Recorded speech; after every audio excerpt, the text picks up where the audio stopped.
What is up, guys? I do hope you're well. My name is Mark and today we're tackling some r// entitled people. If you're new here, please consider hitting that like, that subscribe and maybe that notification bell if you enjoy the content, of course. And with that being said, let's get straight into today's stories. Much love, guys. Our first story is from Childish Gemini. You destroyed my drone, you slut.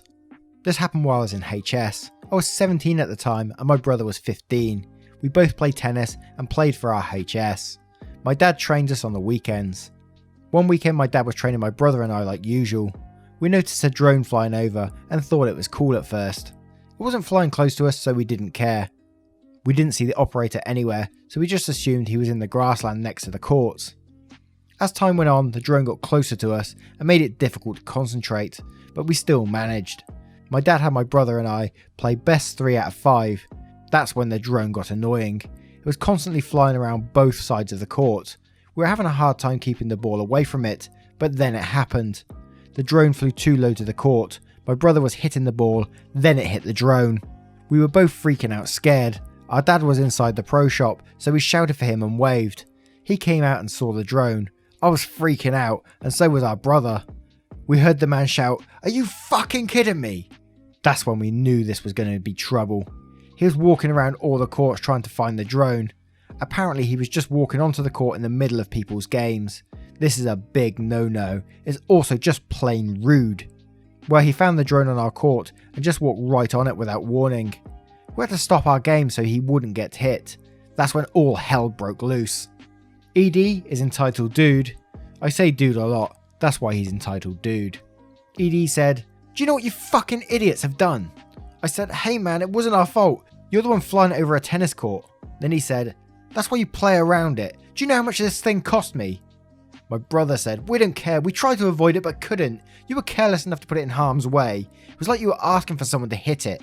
The three of us were arguing. That's when my dad noticed us yelling and arguing. As my dad was approaching the court, he had a racket in his hand. The ED began to call me obscenities. ED said, "You stupid slut. Women are too stupid to understand when they're in the wrong. A whore like you should just stick to sucking off other guys." Then my dad says, "Sir, what did you just say to my daughter?" "This is your daughter?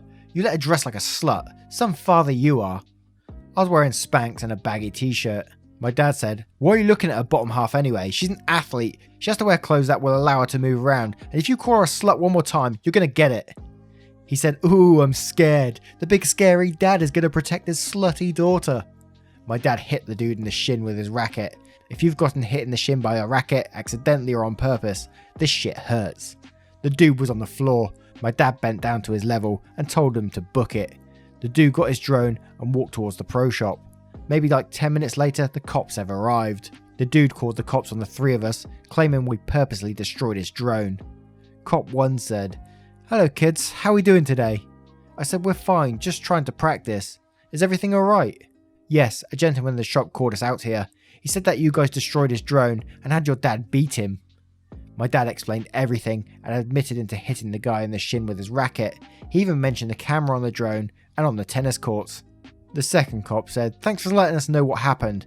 Can you follow us to the shop? We want to review all the footage." We gathered our things and met them inside. The ED was on the couch being a grouch and downloading the footage he had from the drone on his laptop for the cops to see. Apparently he got fined because he didn't have the license and certification to fly a drone. They take the laptop into the office where the security monitors are. They watched all the footage they needed. The cop then says, "Young lady, how old are you?" I say, "I've just turned 17. Why?" Cop 1 and Cop 2 looked at each other and exchanged looks. Cop 1 puts ED in cuffs and told him he's under arrest. I was assuming it was because he might have been flying his drone illegally or something. The second cop then says, "Miss, I'm not sure how to say this, but ED was recording your backside. Would you like to press charges?" My face lit up like a Christmas tree. I was embarrassed and enraged. I couldn't speak. Words would not form out of my mouth.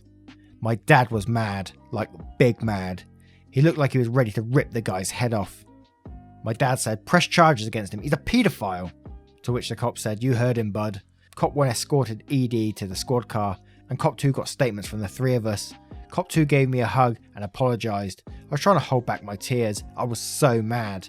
My dad and brother both gave me a hug and I bursted into tears. He drove us home and called my mum and told her what had happened. She drove over with my sisters and dogs and just comforted me. Edie was sent to jail. Not sure for how long, but the thought of what happened still haunts me. This post was from Jandrew0047, titled, "Her son is 24. Today is my first time learning about your site and it's under awful circumstances.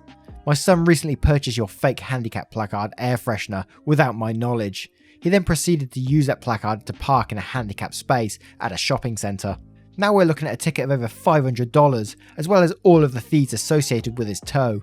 I am formally requesting your company cover these costs for our family, or I need to get our family attorney involved. Your company is poisoning the youth of this country with your vile products, and I put the blame of this incident solely on you." How entitled can you get? And another entitled post from Stephen Shooter Wilhelmina.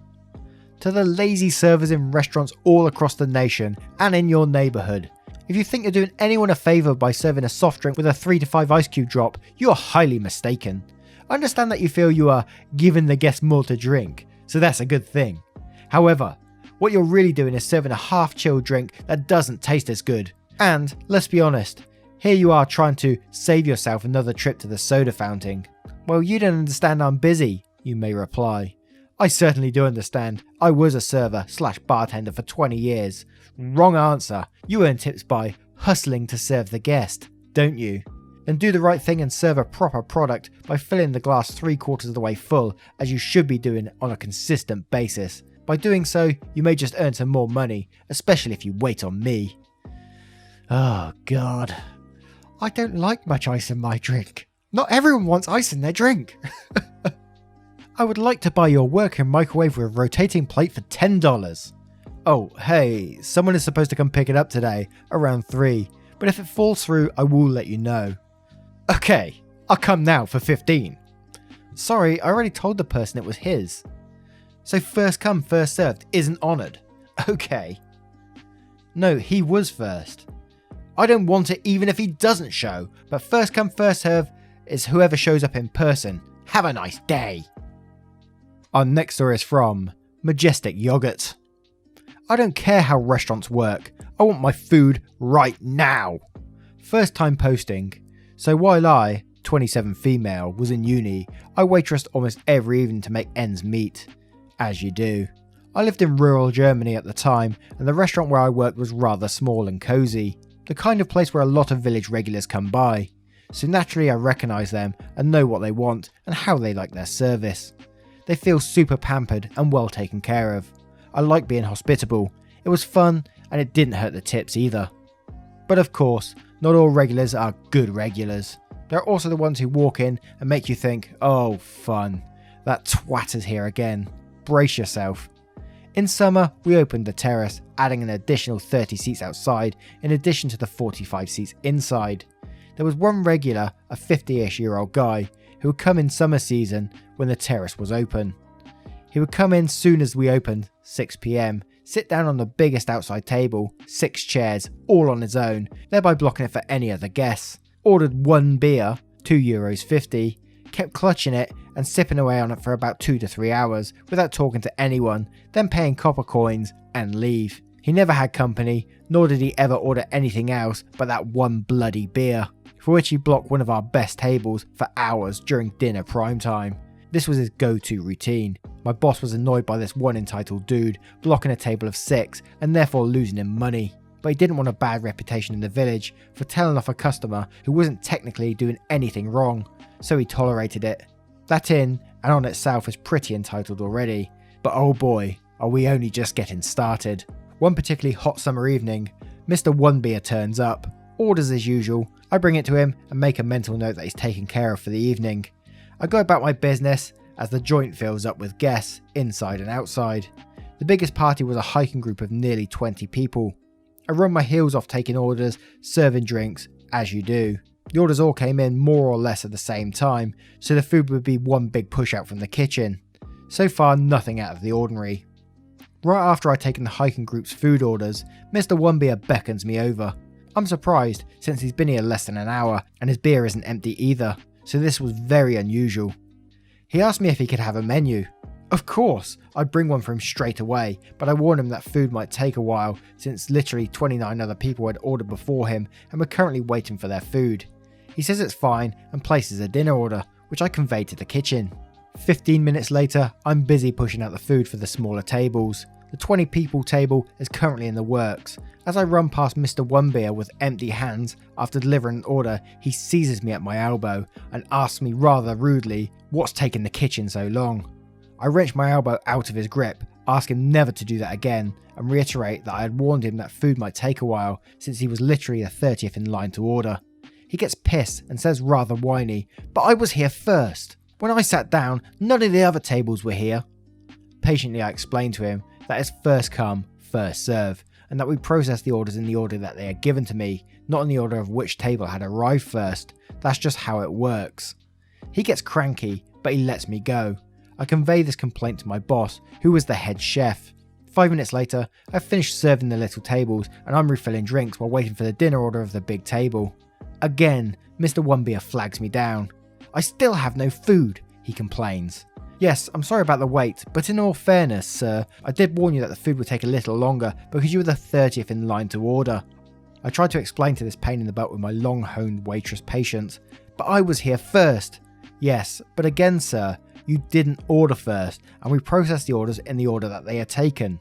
"But I'm really hungry and I want to eat now. I've been waiting for ages." At this point, people are staring because he's whining so loudly. I look at my watch. "Sir, you've been waiting for 20 minutes, which is still perfectly within the norm during normal business. Please be a little more patient. I'm sure your dinner is already in the works." "Can't you speed it up? I'm really hungry." "With all due respect, sir, I can't magically make food cook any faster. Quality needs time. I'm sorry you're so hungry, but if it's that urgent, you could have just ordered food earlier, since you were here first and all." He gives me the stink eye and says, "Well, I wasn't even hungry then. How was I supposed to know it gets so full in here?" I close my eyes for 3 seconds, screaming internally. I then put on my sweetest "fuck you" smile and tell him that I'll go and check on his food and make sure he gets it ASAP. He scoffs. I go into the super busy kitchen and relay the complaints to my boss, as is my job. He then tells me it'll be done in 5 minutes. First, we push out the big table. 5 minutes later, I have his order in my hand, freshly prepared, smelling amazing. Note, he has been waiting for his food for 25 minutes at this point, which is still not much, but actually pretty standard on a normal busy day. I take it to him, smiling, and say something along the lines of, "Sorry for the wait, but as they say, the best for last. Hope you all enjoy." As I put it down in front of him, trying to bring some positive vibes back into this tense situation, he proceeds to spit the food right in front of me, looks me dead in the eye and says, "Take it back, I don't want it anymore. I'm not paying for it either, since I didn't get to eat it." I was taken back, but I regained my composure and said in the most professional tone I could possibly muster, "Sir, you ordered it, we prepared it for you, and there is nothing wrong with the food that would warrant a return. I'm afraid I will have to charge you for it, even if you decide not to eat it, because you've utilised our service either way." "No, I'm not paying for this crap. You took way too long, so I'm taking my order back. The customer is always right. Bring me the bill for my beer. I'm leaving, I'm never coming back to this shithole, and you can forget your tip." I was losing my patience and said, "With all due respect, sir, you have never tipped me a single cent for my service, so I really couldn't care less. I will bring you your bill as you wish, but I will charge you for everything you ordered." He gets a nasty smirk and says, "Should have known that there was a nasty bitch behind this pretty rack." I told him to shut his mouth unless he wanted me to acquaint his face with my tray, and went to get his bill. I went back into the kitchen, fuming, and relayed the whole story to my boss. He asked me if this was still our regular Mr. Onebeer that we were talking about. I said, "Yep, sexual remark and all." My boss, a very fatherly man who was really protective of me, and also a bear of a guy, proceeded to turn red with fury, take off his apron, slap it down on the kitchen counter, roll up his sleeves, growl something along the lines of, "I knew there was a reason I never liked this guy," told me to stay in the kitchen, which has a window facing the terrace, so I had a front row seat to the whole delicious drama about to ensue, and stomped out onto the terrace with the guy's bill. I've never seen him this effing mad before. He then confronted the asshat, who had already packed up and was trying to dash when my boss caught him, and yelled him down in the middle of the terrace. He told him he would pay what he ordered, no matter what he decided to do with his order, And if he dared show his face again and harass me, he would kick his ass to the curb personally. And he literally said, "And I'm cashing you because that poor girl has taken enough crap from you today," and threatened to call the police if he refused to buck up. Needless to say, the guy paid his due and got lost and never turned up again. When I took up my duties on the terrace again, I actually got an applause from all the other guests who commended me for staying so patient. And they showered me in tips that evening too. Sweet justice. And our next story is from Akambi. A Karen tries to claim someone else's assigned parking spot. Years ago, worked at a certain cow-spotted computer company. Has a huge parking lot, which meant long walks and plenty of exercise just to get to the office. We had an invention incentive program where an employee could submit ideas, with bonuses as they proceeded to patent. Another perk is that if you're a named inventor of the month, you get a sweet parking spot right next to the entrance. I'm talking executive level assigned parking spot for an entire month. Not every inventor of the month used the perk, but it was theirs if they wanted to. I sat next to one of the most prolific submitters, Ross. He won inventor of the month several times. 2 days into one of his parking spot perk months, he got a call from security guard, SG. "Could you come down to the front entrance please? Someone here is complaining about your parking." Perplexed, he dutifully went down and filled me in with the details when he got back. He got to the front desk and was met with SG, who walked him out to the Inventor of the Month parking spot, where a very angry, toe-tapping girl, TTG, was waiting next to Ross's car, with her own idling nearby. SG said to Ross, "Is this your car?" Ross said, "Yeah, why?" SG said, "This woman claims it's her parking spot," to which she says, "I've been parking here for months." SG said, "Why did you park here?" I said, because I'm Inventor of the Month, and I earned this spot for the whole month, and only inventors of the month are ever supposed to park here." Ross dramatically turns his head to face the tall signpost that says, in bold, red lettering, "For Inventor of the Month only." Security guard says to the woman, "Are you Inventor of the Month?" She says, "No, I've never invented anything, but he needs to move his car. I've been using this spot, it's mine."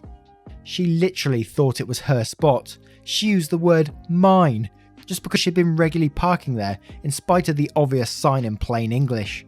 Ross turns to the security guard and calmly says, "Why are we even having this conversation?" and walks off. SG shakes his head and says to TG, "Mom, this isn't your spot and you can't park here." Then he turns back and walks off.